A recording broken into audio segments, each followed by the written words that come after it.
Trust the Profits Breeders' Cup coverage is brought to you by PlayUp Racebook, the most horse player-friendly racebook in the industry. PlayUp Racebook is always your best bet. Nest, Malathat, and Life is Good? Oh my. Let's do a Breeders' Cup barn tour of TODD PLETCHER.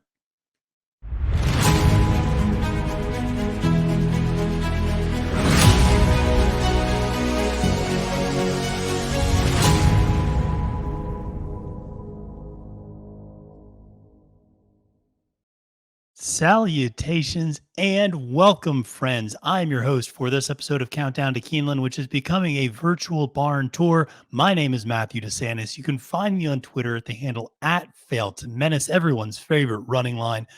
And I'm excited to do another one of these barn tours. If this is your first time watching, a couple of things. First of all, make sure you go like and subscribe to Trust the Profits YouTube page. Make sure to give a like to this video as well. Share with us your thoughts on who you think from TODD PLETCHER's barn is going to win the Breeders' Cup in terms of the different races. How many winners do you think are going to come out of his barn? But this has been a really fun few episodes to do. So like I said, if this is your first time watching, I also did a barn tour for Steve Asmussen's barn, Brad Cox, Charlie Appleby, Bob Baffert. So you can go back and watch some of these other barn tours. And again, what do we do here? We give you a little bit of an overview on the trainer themselves, their history and experience at the Breeders' Cup. Then we dive deep on each one of the horses that this trainer is going to be bringing to the Breeders' Cup. Today, we're recording this on Wednesday, the 26th. The pre-entries have come out, so we have a little bit better sense of who's going to be in all these different fields. And so TODD PLETCHER has got a huge barn for us to review. But before we get to that, I want to give a quick shout out to our sponsor here on Trust the Profits, which is PlayUp Racebook. Cannot say enough good things about PlayUp Racebook. If you sign up and deposit at PlayUp Racebook today, you'll receive a 50% deposit bonus up to $250. Additionally, for the Breeders' Cup, if you deposit $100 or more before the Breeders' Cup, they will give you an additional $25 free wager. There's some horses in TODD PLETCHER's barn that you might want to put a couple dollars down. Not a bad way to do it. Free $25 win bet, maybe on Annapolis or on Nest or on Malathat or on Life is Good. He's got a lot of great horses that we're going to talk about in this episode today. So like I said, definitely go check out PlayUp Racebook. A lot of great folks there. That's where I'm going to do all my betting now. And I encourage you guys to go check it out. Do the same. So like I said, check out PlayUp Racebook. But let's dive into the important stuff today, which is, of course, diving into TODD PLETCHER's barn. And one of the things that we see with all of these big trainers is how big of a contingent are they going to bring? Well, PLETCHER, to this point, with the pre-entries already listed, has the biggest contingent of 10 horses that he is going to be bringing to this year's Breeders' Cup potentially. So let's do a deep dive into what is TODD PLETCHER like at the Breeders' Cup. And if you've watched some of these other episodes, you know that Bob Baffert, to this point, had the most Breeders' Cup starts of any of the trainers that we discussed. He had 100 starts since 2000. Well, since 2000, TODD PLETCHER has had 143 starts. Again, just to put that into comparison to some other trainers that we've covered, Baffert had 100, Asmussen had 60, Brad Cox had 26, I think, and Charlie Appleby had 11. So to put all of this into perspective, PLETCHER is just bringing so many horses. Now, obviously, he's got those 12 Breeders' Cup wins, 13 seconds, 17 third place finishes at the Breeders' Cup, but his win rate is not that great. He's only winning at about an 8% clip. Part of this is, I think TODD PLETCHER is the type of trainer who, I don't want to say he is acquiescent to his owners, but I think one of the things that you always hear with TODD PLETCHER is he can get a horse to the Derby. Okay. He can get a horse to the Derby. If somebody wants a Derby horse, he can find a way to make sure that happens. And that is something that is, I think you can apply to the Breeders' Cup as well. He brings a lot of horses to the Breeders' Cup. They don't all have a really good shot. And so his win percentage is not particularly high as a result of that. So I think that's where and why you see those win percentages being a little bit lower than some of the other trainers. But Pletcher seems to be able to get these horses qualified, get these horses into the Breeders' Cup. And again, this is what owners want in many cases. They want a Derby horse, they want a Breeders' Cup horse. It helps from a siring standpoint, it helps from, post racing career standpoint. And quite frankly, with some of these owners, it's just about an ego thing too. They want to say they had a Derby horse. They want to say they had a Breeders' Cup horse. And Pletcher can do that. He gets these horses ready. He can get them to win these win and you're in races. He can get them to run respectably in these spots. I think a great example of this is a horse like Emmanuel this past year. Emmanuel was a horse that was on the Derby trail.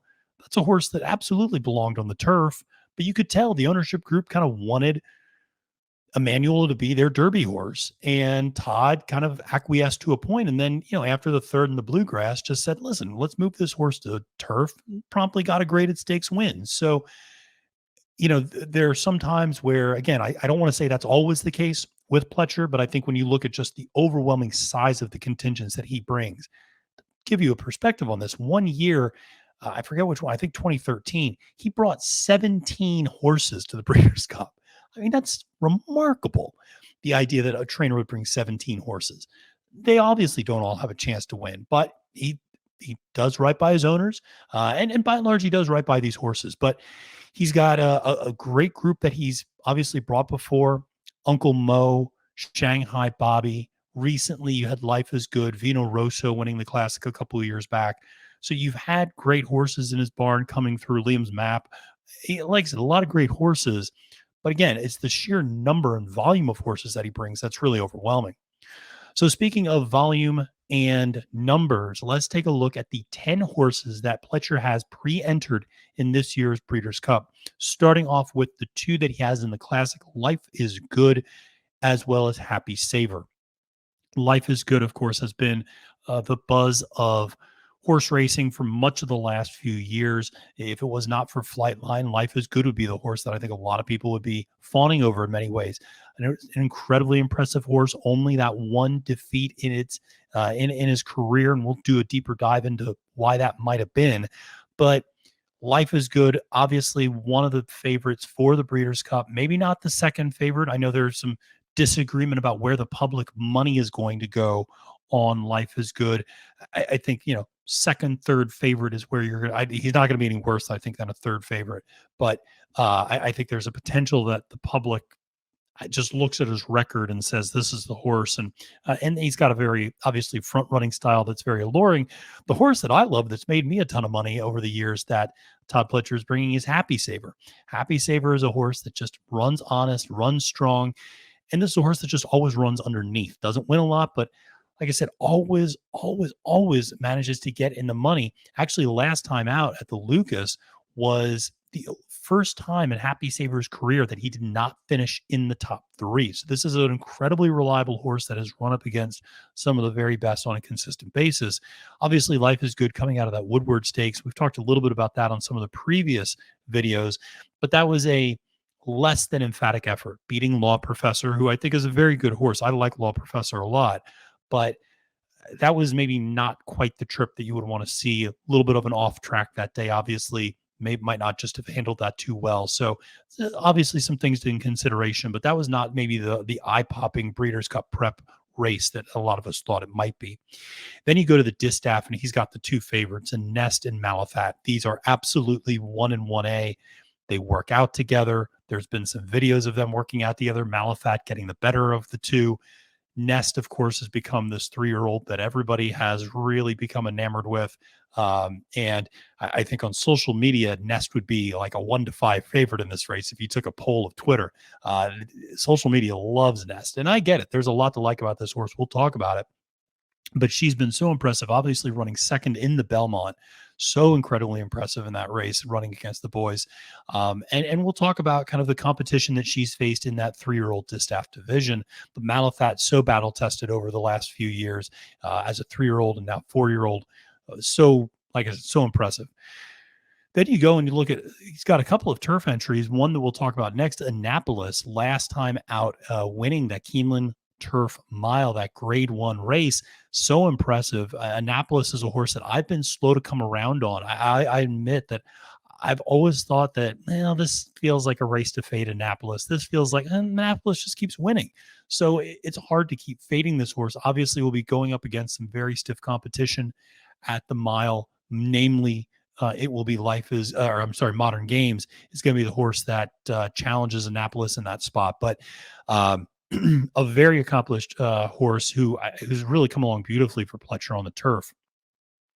Then you have a couple of juvenile entries, Forte and Lost Ark. Forte, of course, winning that very thrilling Breeders' Cup Futurity at Keeneland just a few weeks ago over Loggins, the Brad Cox horse. Loggins, just to refresh everybody's memory, is not going to be running at the Breeders' Cup. Cox is giving that horse a little time off. I have a feeling that Cox really likes Loggins quite a bit, and that's going to be more of a Kentucky Derby horse for next year. Forte, though, showed incredible grit, went up right alongside Loggins. Loggins didn't back down. Forte ends up kind of nosing him out. Now, you could look at it a couple of ways. You could say he had Loggins kind of dead to rights, and Loggins has been doing all the dirty work. And the fact he didn't go past him more convincingly might suggest that maybe Forte has a little bit of hang in him and was able to beat a very fatiguing horse who had done all the heavy lifting on the front end the whole way.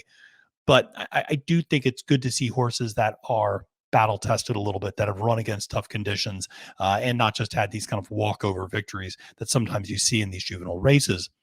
Lost Ark coming out of that Breeders' Cup Futurity as well. Kind of we'll talk a little bit more about it, but a so-so effort there. I mean, this was a horse that did win its first two prior to that, but like I said, coming out of that Futurity and is a clear kind of cut down from Forte. Then you go to the juvenile fillies. He's got two very intriguing horses, Chocolate Gelato, who won the Frisette last time out, and then the one that I'm really intrigued by, which is Atomically. And I knew I was going to screw this up because it's not. Anyway, Atomically is a horse that she actually changed barns, just came to Todd Pletcher's barn recently, had been in Pynchon's barn down in Gulfstream Park, now goes to Pletcher's barn before the Breeders' Cup, won the My Dear Girl Stakes down at Gulfstream last time out, earlier this month. That was a really, really good effort. I encourage you. That might not have gotten a lot of play. I'd go back and watch that race if I were you. That was a really good effort. We'll talk a little bit more about it. And then finally, Major Dude, his other turf horse, which won the Pilgrim. A little bit of surprising. Major Dude was a pure dirt horse before this, goes on to the turf, wins the Pilgrim, and qualifies for the juvenile turf. So these are the 10 that Todd Pletcher has going to the Breeders' Cup. So let's dive into each one of these horses. And, there's so many common household names that it is hard to, tell you things that you might not already know about some of these horses. But obviously, we'll start at the top with Life is Good, going to the Breeders' Cup Classic. Listen, personally, I'm thrilled this horse is running in the Classic. I was hoping he was not going to run in the Dirt Mile for the second year in a row. He already has that Dirt Mile victory in the Breeders' Cup last year. Going to the Classic, going that 1.25 mile distance. The only time this horse has struggled in his career was over in sprinting essentially, and then also over in Maidan. And that's the one race you don't see here on the performances, is the race over in Maidan where he faded to 4th place. And that was going a little bit longer. Granted, that's a deeper track, but still, Life is Good. Otherwise, the only time he's lost here in the United States has been on coming back from an extremely long layoff and losing to Jackie's Warrior in a sprint, which there's no harm in doing that. But otherwise has reeled off a bunch of consecutive victories here in North America. Like I said, that one loss in Maidan notwithstanding. But here's the thing about Life is Good. What's he going to do in this race? How does this race set up for this horse? He's got to be the speed. Okay, looking at the pre-entries, he's clearly going to be the speed. The question is, what fractions does he carve out? And does he try to slow the pace down up front? Flightline probably will sit right off of him. Flightline may not have as good of natural gate speed as Life is Good has, but has, I think, superior top end speed. And again, we'll probably get the right trip. We'll sit right off of Life is Good and then go. And I just don't know if Life is Good can keep up that running style for a mile and a quarter. I think that's the issue. I just think 10 furlongs is a bridge too far for this horse when there's going to be pressure on the way. I think 9 furlongs, that mile and an eighth, this horse is undefeated at a mile and an eighth, beat Nick's Go at a mile and an eighth, won last time out at a mile and an eighth, won the Whitney at a mile and an eighth. I think that 9 furlongs is a perfect distance for Life is Good. I think 10 furlongs is just too far. And I think the horses that are coming behind him are just too good. And they're going to catch him and they're going to pass him, just like what happened over in Maidan. So I think Life is Good as a horse that I really love. I have been very bullish on Life is Good. I have used, for example, at the Whitney, I used Happy Saver to make money on that race. I knew Life is Good was going to win that race. Happy Saver finished second. That's where I got my money. Was in the exacta that day.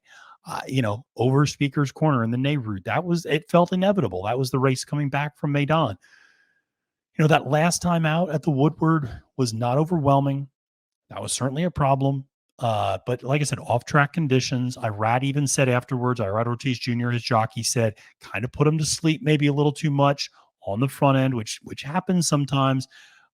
I would let this horse's speed be its best asset. I do not believe in strangling horses around the track. You see that all the time on turf racing, particularly up in New York, where they strangle out 25 and 50 opening quarter and halves, and then they still lose on the front end. And I just believe in using a horse's natural speed if that's their asset. Now, you don't want to lose the horse, okay? You don't want to let the horse get away from you, but you want to let this horse get comfortable, get out there, be alert, and just go, because there's nobody else that's going to really pressure him. Flightline, of course, is going to be off his flank and is going to be sitting second, but Flightline's perfectly content, I think, letting Life is Good go to the lead and sitting second. So I don't think there's anybody else who's going to want to go to the lead necessarily in this race. So I think you have a lot of horses like Tabo, like Epicenter, that are going to want to sit mid-pack and stalk. And so just let Life is Good go. Honestly, the race that I always come back to is Society winning the Cotillion. The way that Florent Giroux just said, just go. Just get 5-6 lengths clear of everybody else and just go. And that's honestly the way I would ride this horse. Now, I'm not a jockey, and I'm sure a few of you in the comments are going to disagree with me, and that's fine. But I would really let this horse just go out and run and not strangle this horse to a 24 and 48 opening quarter and half, because if he does that, he's going to lose. So, like I said, 10 furlongs is a big task, but try to run them off their feet, see what happens, and just go. But Life is Good, an incredibly talented horse, a horse that it's hard. I root for Life is Good, but like I said, it's hard to see a winning path in this race for this horse. Now, that said, let's talk about his barnmate, who is going to be in the Classic as well, and that is Happy Saver. And Happy Saver, one of the things you'll see here is this horse loves finishing in the money, but he does not love winning, has actually not won a race since 2021, and that was an allowance race. Since then, he has run a grade 2, grade 1, grade 1, grade 2, grade 1, grade 1, grade 2. He's running against the best. You look at who he's running against. He's running against Flightline, and he's running against Olympiad, and he's running against Life is Good, and he's running against Hot Rod Charlie. He's running against, Maxfield. He's running against great, great horses, but he's just, he's not as good as them. But I don't think there's any harm in that. But Happy Saver gives an honest effort every time out. He digs in. He runs hard. I like this horse a lot. It would not shock me if this horse got in the money, just because that horse always just finds a way to get in the money. And I'm not saying he could be, I could see a situation where I'm probably more bullish on Flightline than some people listening, but I think Flightline wins in a romp, but I could easily see Happy Saver picking up a couple pieces and somehow, grabbing third place in this race. But Happy Saver's just, he's the type of horse I love, in that he gives an honest effort every time out. He runs hard. He usually gives you an honest price too. See, that's the nice part, is yes, he finishes underneath all the time, but he's also usually 8-1, 9-1, 10-1. He's a higher price. So you can make some money on a horse like Happy Saver, pairing him up with Life is Good, pairing him up with Flightline at the Metropolitan, which is exactly what I did. That was another exacta where I just used Happy Saver underneath Flightline. Thank you very much. That's a way to take a 1-5 favorite and make it a little bit more profitable. So, Happy Saver is a horse that, I guess, just I have a lot of respect for. Hard to see him winning this race.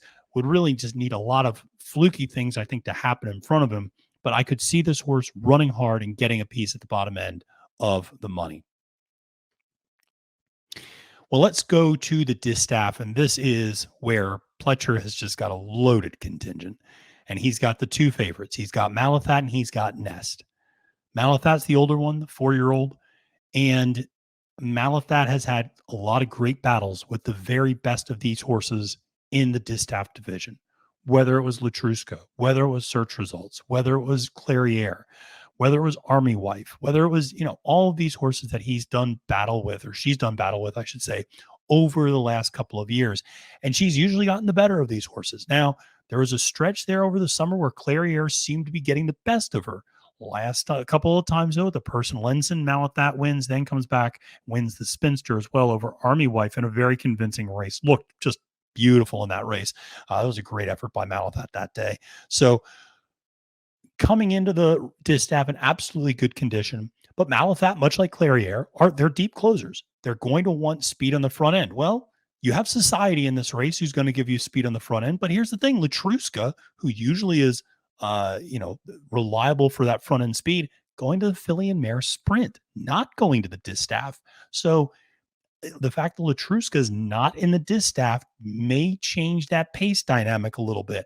Malathat's going to need that crazy pace. You remember last year's crazy pace? Malathat finished third in that Breeders' Cup Distaff last year, was less than a length off of the lead and winner of Marche Lorraine. That was obviously, like I said, a nuclear pace that melted down. Hard to envision that same type of race. So what type of trip is Malathat going to carve out? Now, Malathat can carve out a trip where she sits a little bit closer. She's done that before in smaller fields. But again, I think she does her best running when she's got a lot of pace to run at. And that's going to be a question with both her and Clairiere.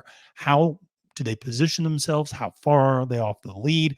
Can they rely on a really strong and aggressive pace to run into late? But she's a hard horse to get around in that she is a very professional, very, very professional horse. She's been working out with Nest.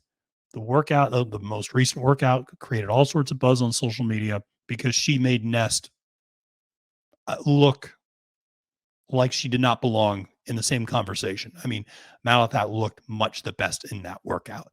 And that's the advantage of being a 4-year-old. That's the advantage of being through some more of these battles.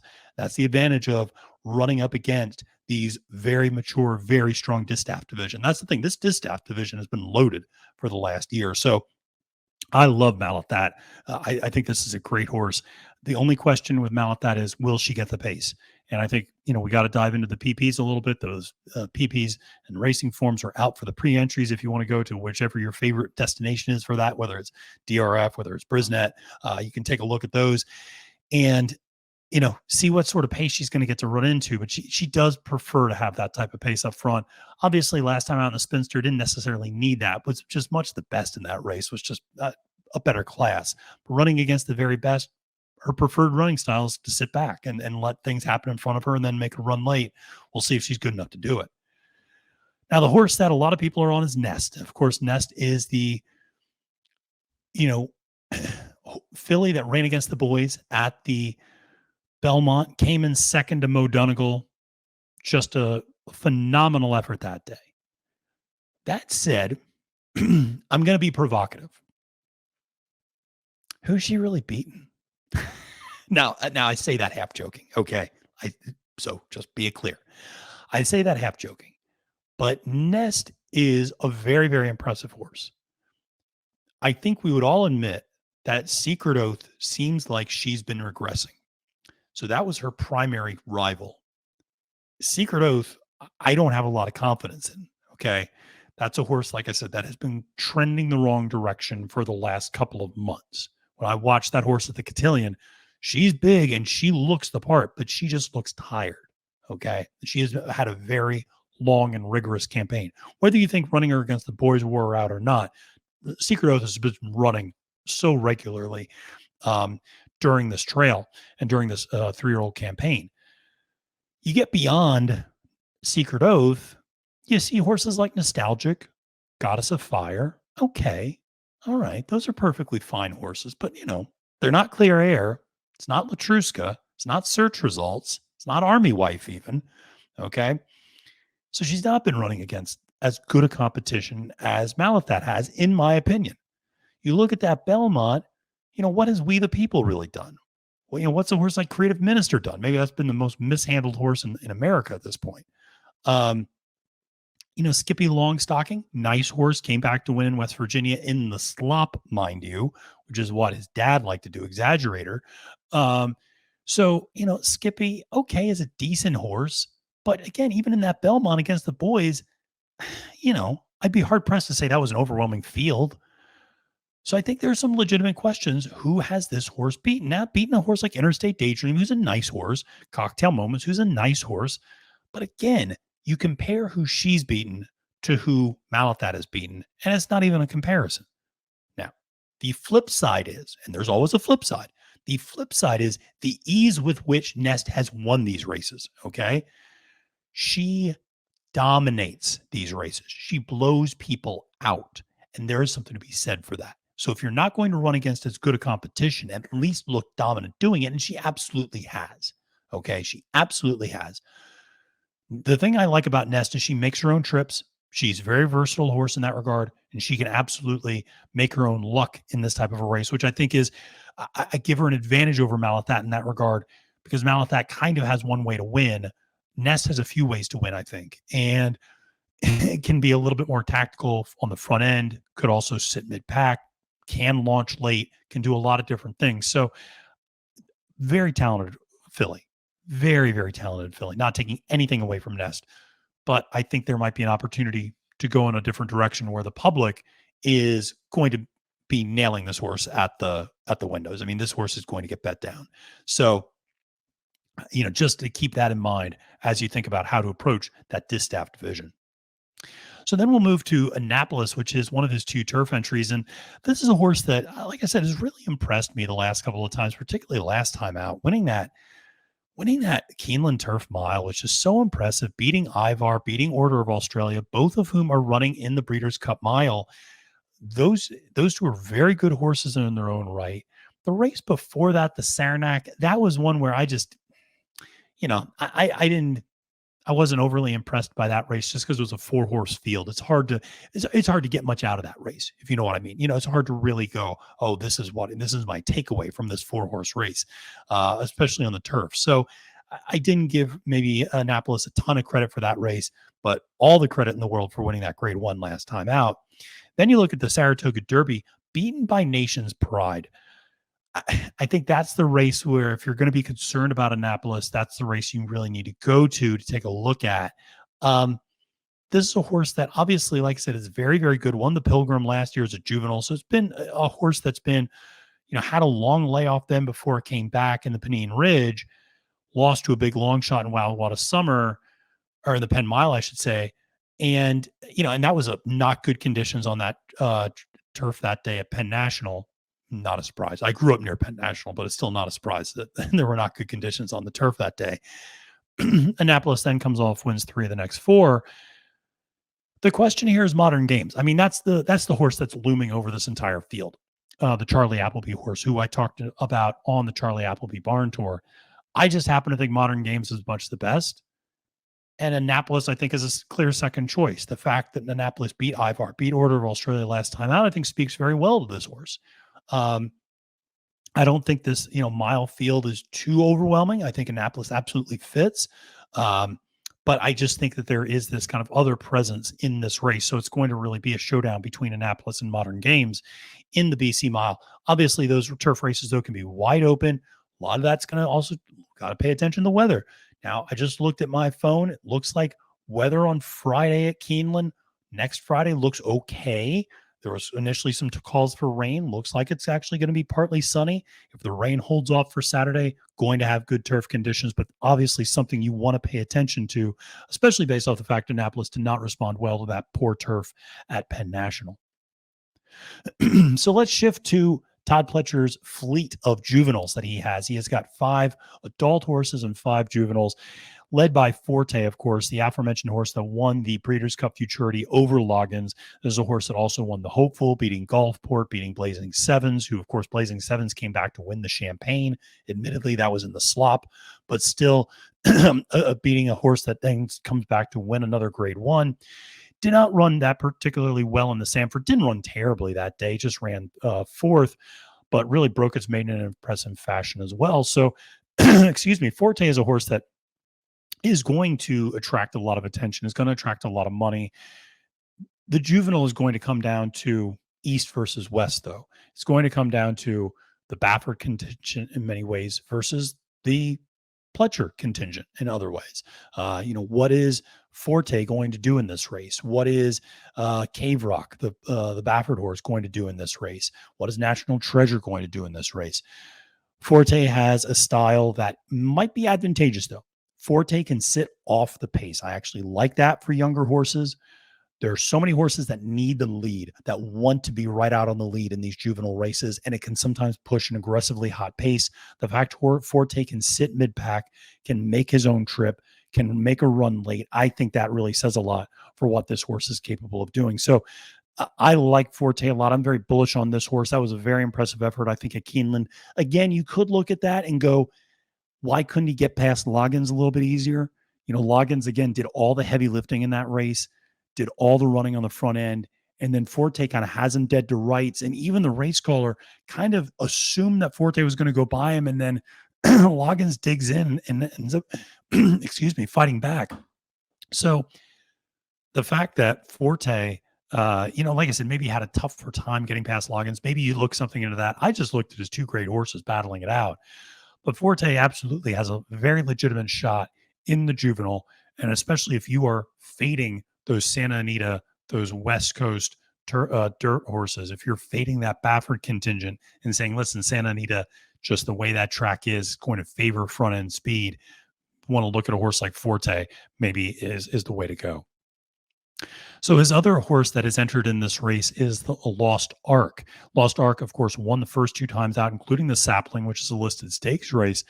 Beat some nice horses. Beat a horse like Bourbon Spirit. Beat another horse like Major Dude, who we'll talk about in a second. But Major Dude came back to win a Grade 2 next time out on the turf. But then ran in that Breeders' Cup Futurity, and I'll be honest, was way back early. Was really far back early. I want to say somewhere between about 12 to 15 lengths back off the pace early. So it was really far off, gave himself a lot of work to do, made a little bit of a run around the fourth turn, made another run in the home stretch to kind of get up in that second group behind Forte and Loggins. All of that said, I liked Lost Ark going into the Futurity. Let me be clear about that. That said, that effort at the Futurity was not that overwhelming. To me, I think in a bigger field, feels like more of a mid-pack horse, in my opinion, would have to kind of make a pretty significant progression. Might be able to do it, might be able to sit a better trip, sit a little bit closer to the pace, not fall so far back. I think Lost Ark just gave himself way too much to do in that last race. Maybe sits a little bit closer, might have a better, ultimately a better result. So let's go to the fillies and talk about two of the fillies that he has in the juvenile race. And the first one is Chocolate Gelato, probably going to be the favorite in this race.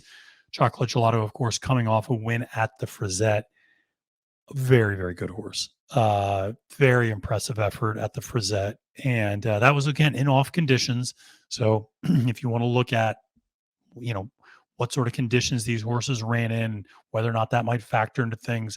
Chocolate Gelato, though, just really, like I said, was the heavy favorite that day, was able to win that race pretty easily, all things considered, considering the conditions, etc. Should come into this juvenile fillies field as the favorite, if not one of the top two favorites, probably the favorite. Here's the other thing I'll say about this juvenile fillies field. It's not super deep, okay? I think that there's a few horses that are contenders. I think a horse like Chop Chop I like a lot. I think a horse like Raging Sea I like a lot. But it's not that deep, and it's not overwhelming. There's not a filly that you just go, wow. There's not a filly that takes your breath away. There's not an Echo Zulu. There's not that sort of a horse this year. I would even say, I think there's probably a bunch of Tarabis if you want to use last year's Breeders' Cup Juvenile as a comparison, I think there's a bunch of horses like Tarabi. I don't think there's an Echo Zulu in this year's group in terms of what they are as 2-year-olds, to be clear. They might very well mature as 3-year-olds, but as 2-year-olds, I don't think there's that dominant horse, dominant filly in this group. So it's a little bit more of a wide open race. I think Chocolate Gelato is rightfully probably a favorite in an otherwise very wide open field because she's a reliable winner. She's won a grade 1. She's shown a lot of ability doing it. Pletcher has a lot of success with these juveniles and running them in these spots. And so I think there's reason to be optimistic for Chocolate Gelato. But I'll be honest, if you're looking for a little bit more of a price, Atomically is the way to go. And maybe you can say, Matthew, you're just too much of a Florida man. I went to grad school at the University of Florida. I lived in Florida for a few years while I was working professionally, and after college. So I lived in Florida for about 7 years in total. I love Florida, and I love Florida horses. I love horses coming out of Gulfstream. It's just, I'm a sucker for that track. And Atomically is a horse that broke its maiden down at Gulfstream, stretched out to 1.16 in the My Dear Girl, and wow, she looked really good in that race. I would encourage you, go back and watch that My Dear Girl, okay? Lynx, the horse that finished second, was the 4-5 favorite that day. Atomically was a 5-2 second favorite. Atomically, made Lynx look like nothing. Atomically it didn't even get off that well, was wide pretty much the entire way. And, just slowly moved up and got in the right position coming down the backstretch. It was like I said, sitting mid-pack early, then makes kind of a middle move, if you will. It wasn't so much a move, but kind of positions herself well on the backstretch to sit in a more of a stalking trip, then just makes that move to turn for home and see you later. When she was put down in the stretch, she started pulling away from Lynx with ease. And Lynx was a horse that had won 2 restricted stakes races leading up to the My Dear Girl, and Atomically just totally blew her out. Again, this juvenile fillies feels very wide open, and Atomically feels like a horse you might be able to get at a price that I really like. This is a horse that just came to the TODD Pletcher barn, was with Pynchon down there in Gulfstream. But like I said, switched to Pletcher. Now is going to the Breeders' Cup. This horse clearly loves the distance. Honestly, could go 1.125 mile and 3/16. This horse could keep going, but that 1.116, I think is going to be perfect for this horse. Has some versatility to sit mid-pack, sit stalking, and then make that move. Really like Atomically a lot in this spot. And so then let's finish up with the final horse, Major Dude, and let's not have him be an afterthought because he actually won a win in your in race, which was, of course, the Grade 2 Pilgrim. But this is a horse that was a dirt horse. So a horse broke its maiden on dirt, then goes to the Sanford, then goes to the Sapling. Doesn't necessarily stand out in those races. Pletcher switches this horse to turf and wins. And there's not a lot in this horse's pedigree to think that this is a turf horse. You're going back at Personal Ensign, AP Indy on the dam side influence. It's just, there's not a lot there to go, oh yeah, this is clearly a turf horse. But clearly he is, and ran really well in that Pilgrim. That juvenile turf is pretty wide open. O'Brien and Appleby certainly have some very good horses. Silver Knot is a horse that Charlie Appleby is bringing over that we highlighted previously. That feels a little wide open. I think Shug McGay, he's got a couple of horses. Well, that's in the juvenile fillies turf, actually, now that I think of it. But in the juvenile turf, I think Major Dude, you probably will get a decent price on him because I think people will look at his running lines and go, is this really a turf horse? And I think you might be able to get an honest price, but Todd's done a great job at getting this horse to the Breeders' Cup. And I think he's got a very solid contingent this year. It's interesting. When he brings these big groups, sometimes they all just kind of fizzle out. It doesn't feel like this group is going to fizzle out. It feels like he's got it feels like he's got a stranglehold on the Distaff, but I think he's got some real nice juveniles in this spot. Major Dude, of course, being one of those.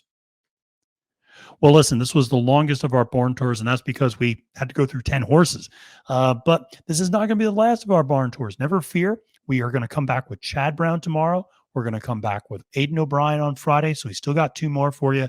And now that the pre-entries are out, those are a little bit more clear in terms of who is going to be coming to the Breeders' Cup. But before we sign off today, just want to again give a shout out to our sponsor, PlayUp Racebook, and remind you to go and sign up and deposit at PlayUp Racebook and receive a 50% deposit bonus up to $250. And then finally, for the Breeders' Cup, deposit $100 before that race, and you'll get an additional $25 free wager. So go check out PlayUp Racebook. Listen, this has been a lot of fun. We're going to keep doing this, keep rolling the barn tour along. We got so much content for you on Trust the Profits, though. You want to like and subscribe the YouTube page. You want to follow us. You can follow me on Twitter at the handle @FailedToMenace. And here's the thing. We're going to have picks. We're going to have analysis. We're going to have breakdowns. We're going to have guests. We're going to have, I'm bringing over somebody from England to talk to me about the Euros next week. Mal Bamford, who's a great guy. And he's going to talk to us about the European shippers and talk to us about all of his experience with them so we can get a little bit more insight into those turf races. We're going to do picks. We're going to do previews. Monday, the PPs are going to drop. We're going to be right on it there here at Trust the Profits. So for all your Breeders' Cup content, make sure to stick with us. Until next time, friends, remember, it's now post time. Trust the Profits Breeders' Cup coverage is brought to you by PlayUp Racebook, the most horse player friendly racebook in the industry. PlayUp Racebook is always your best bet.